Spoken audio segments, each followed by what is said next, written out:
мемлекетіміздің болашағын қалап жатқан маман.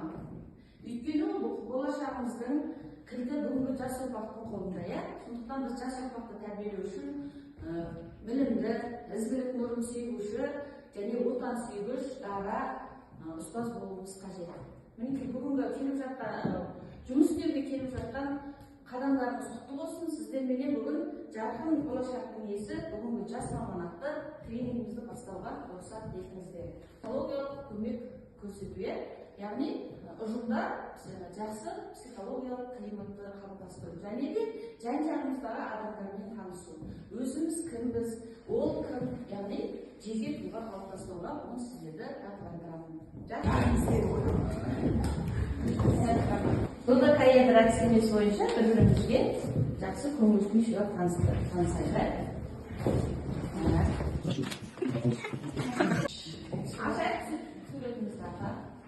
Біржан ағай бізге билет береді қазір. Әселменен Баймұрат ағай бізге амандасып түрлерін көрсетеді. Ләззат аға өзіне осы жерде ұнаған ұстазбенен құшақтасып амандасады. Раушан тілек айтады. Айгүл бізге қол шапалақтап өте жақсы көңіл күй сыйлайды. Алима тәтейіміз үш рет отырып тұрады. Ал Жолдыгүлменен Жанерке тәтейіміз бізге қол шапалақтап тұрамыз.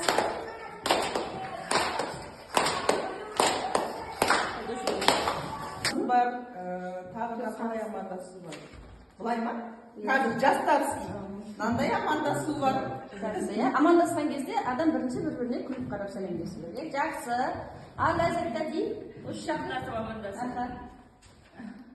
Жақсы. Раушан тәтей тілек айтамыз. Жас мамандарға ма? Сіздер оңға бассын, жас мамандар, одан да биік шыңдарға көріне беріңдер. Бастап тілеймін.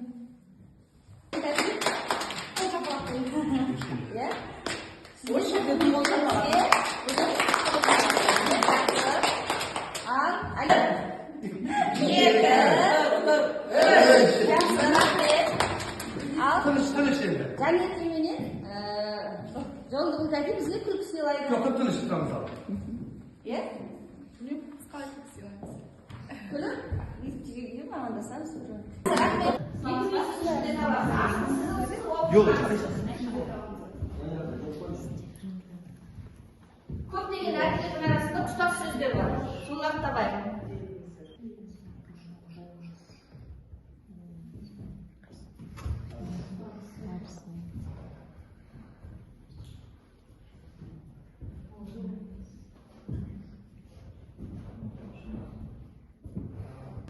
Бүйістенберг әдістемесі деп аталады. Зейінімізді қалыптастыратын жаттығу. Зер сағатқа.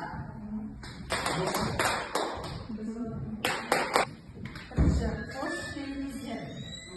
Бүгінгі күнге сәттілік. Еңбектеріңізге жеміс тілеймін. Табысты болыңыз. Оқушыларыңыз биіктен көрінсін. Жарайсын. Жас келсе, жас маман, балалар, жұлдыз. қате. Қош келдіңіздер. Бүгінгі күнге сәттілік, еңбектеріңізге жеміс тілеймін. Табысты болыңыз. Оқушыларыңыз биіктен көрінсін. Жарайсың, жас келсе іс. Бәріміз ортаға шығамыз. Кәлкенді бір, екіге санайық. Бір, екі. Бір, екі, бір, екі. Жақсы. Бірлер ортаға шығамыз. Екілерге қарама-қарсы тұрамыз. Айтамақтаған кезде сұрақ қояды. Сол сұрақ қойған кезде бір-біріміздің жауабымызды тыңдап тұрмыз керек. Өйткені соңынан мен сіздерге сол сұрақтың жауабын беремін. Түсіндік қой? Жақсы, билей береміз.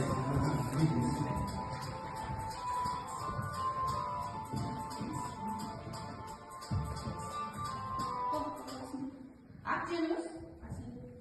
Қол. Керімбек Василь Жұмаханұлы. Туған жылыңыз? 17 желтоқсан. Тұрамыз.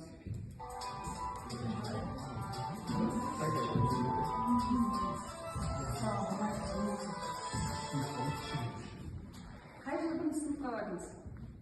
2000 жылы. Қай ауылда? Қарабөгет ауылында Ахмет Байтұрсынов мектебі.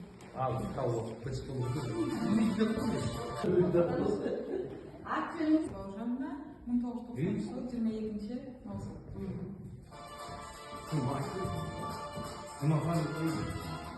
Қай жылдың сыныпқа бардыңыз?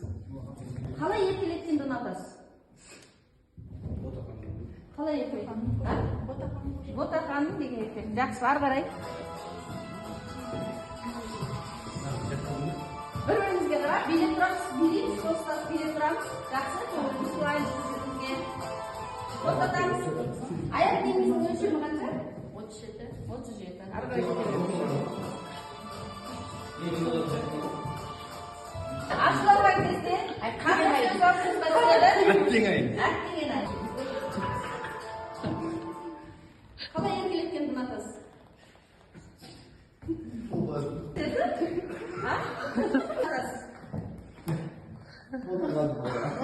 Жақсы, келесі. Жеті, жақсы. Тұрсынкүл. Аха, болды, ары қарай. Өмірді алдымен болған мақсатым. Қалада биік белестерден көріну, жұмыста табысты болу. Жақсы, жақсы. Ашуланған кезде қандай сөз ауызға шықса? Бірінші. Ой, бұл масқара. Жақсы, енді бәріміз тұрамыз, жұп-жұбымызбен тұрамыз. Жұп-жұбымызбен мағындар тұрасыздар. Мына кісінің аты жөні кім екен? Келгілердің арасында Жұмағанымызда. 1978 жылы 17 декабрь. Мына кісі туралы тағы да не білдіңіз ол кісі туралы? Мұғалім. Мұғалім курсы. Ұстазы кім екен? Бірінші сыныптағы ұстаз, ең бірінші барған. Жанат деңіз.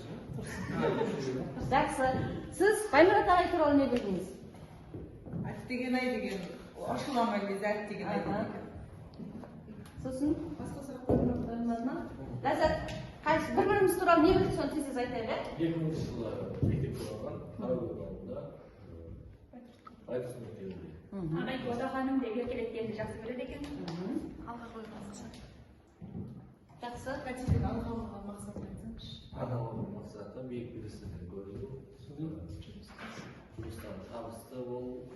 Жақсы. Раушан тәте мен Айгүл тәте, сіздер бір не білдіңіздер бір-бірлеріңізге? Мен Айгүл туралы Ізбасарова Айгүл Бақытжанқызы 1990 жылы 22 маусым дүниеге келген бауыржан қызы. Ашуланғанда ең бірінші ой-бой масқара деген сөз. Сонда бұл кісі қатты ашуланасыз ба? Ашуланбайтын жоқ. Қатты ашуланасыз. Жақсы. Ал Раушан тәте туралы не білдіңіз? Алғашқы ұстазы Гүлбарам Қойшыбекова апай екен. Қай жақтың тумасы екен бұл кісі? Шу ауданының. Жақсы. Сіздер бір-бірлеріңіз туралы не білдіңіздер? Мен Алимада дейін айтқан мен 37 екенін білдім. Мен Сәтгүл әкелетін саны 7 екенін білдім. Бір-бірімізді танып ба? Бір-біріміздің кім екенімізді білдік пе? Жақсы отырыңыздар.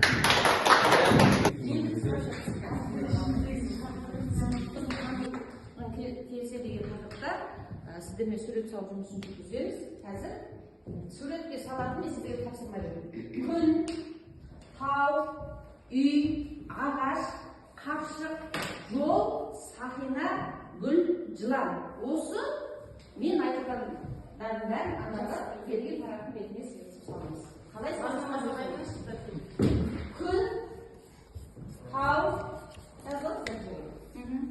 күн, тау, ағаш, қапшық, жол, сақина, гүл, жылан.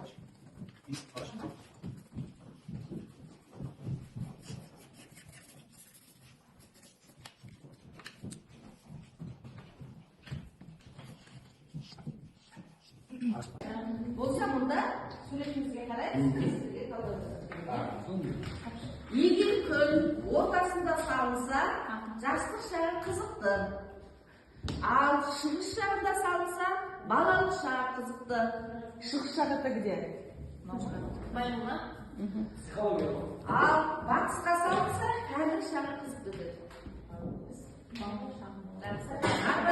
Тау дөңгелек салынса, мінезі жұмсақ мейірімді. Тауымыз қандай?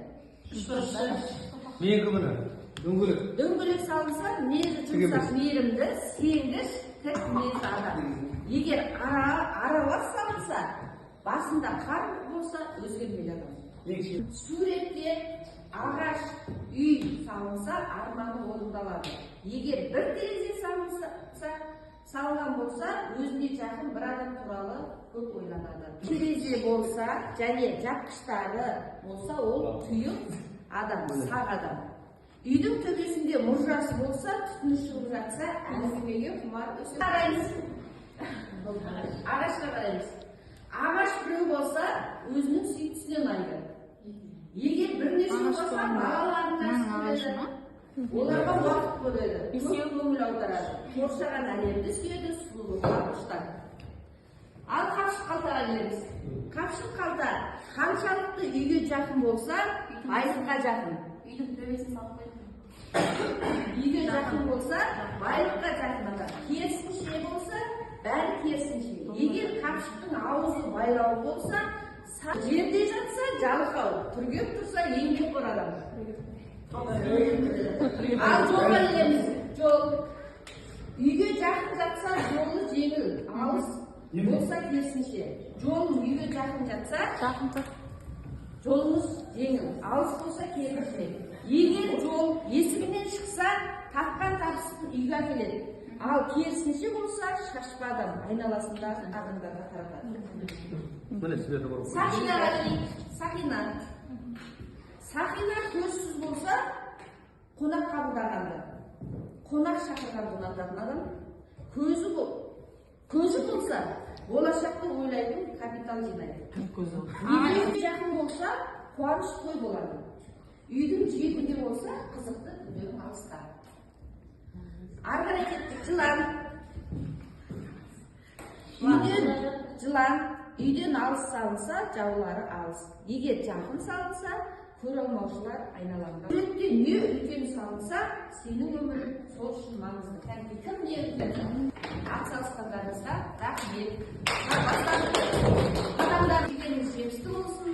Сіздерге сәттілік.